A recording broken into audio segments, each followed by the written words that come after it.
आखिर कैसे निकाला था भगवान बजरंगबली ने अपने इस भक्त को इस महासंकट से बाहर। दोस्तों, स्वागत है आपके अपने YouTube चैनल पौराणिक कहानी 18 में। दोस्तों, आज हम जिस भक्त के अनुभव आपको बताने जा रहे हैं वाकई में आपकी भी भगवान के प्रति धारणा बदलने वाली है और आपका भी अनुभव भगवान के प्रति आपका भी विश्वास दृढ़ होने वाला है। तो दोस्तों, यह है वेस्ट बंगाल की एक कहानी।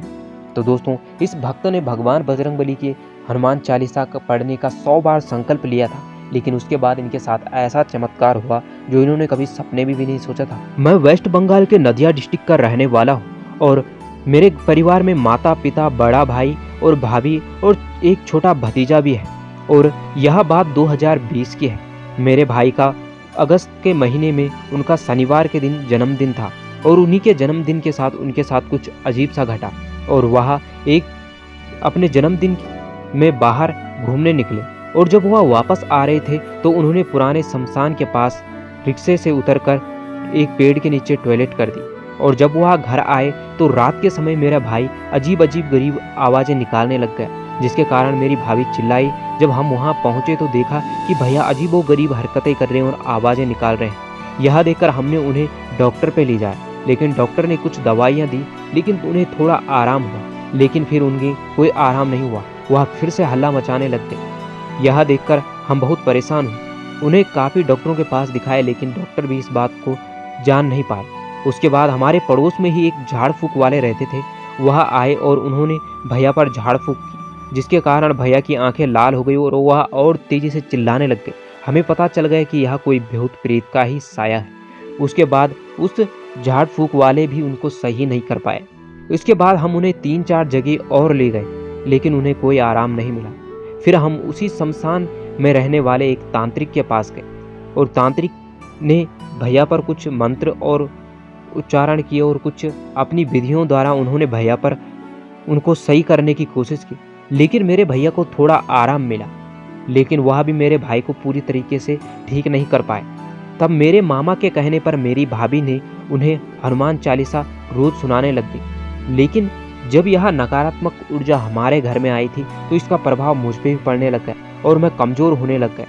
अब मेरी मम्मी ने कहा कि तुझे भी हमें किसी पंडित के पास दिखाना होगा, लेकिन उसके बाद मैंने YouTube में खोला और मैं YouTube पे भगवान भूत से बचने के उपाय ढूंढने लग गया और तभी मेरे पास हनुमान जी का एक वीडियो आया और उसके बाद मैंने मंगलवार के दिन हनुमान चालीसा का 100 बार पाठ करने का संकल्प लिया और मैंने 100 बार हनुमान चालीसा का पाठ किया।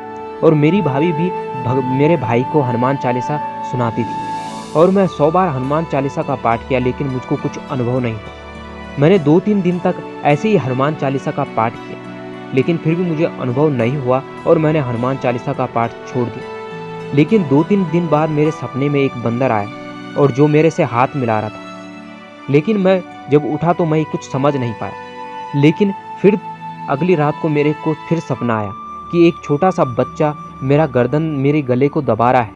वह कोई और नहीं था, वह वही प्रेत था जो मेरे भाई को परेशान कर रहा था और वह मेरे गले को दबा रहा था। तभी मेरे बगल में भगवान बजरंगबली की एक छोटी सी साया प्रकट हुई और उनके हाथ में गदा थी और उन्होंने उसको एक गदा मारी और वह नीचे गिर गया और कहा, मेरे भक्त को अब परेशान मत करो, अब तुम मेरे भक्त का कुछ नहीं कर सकते हो।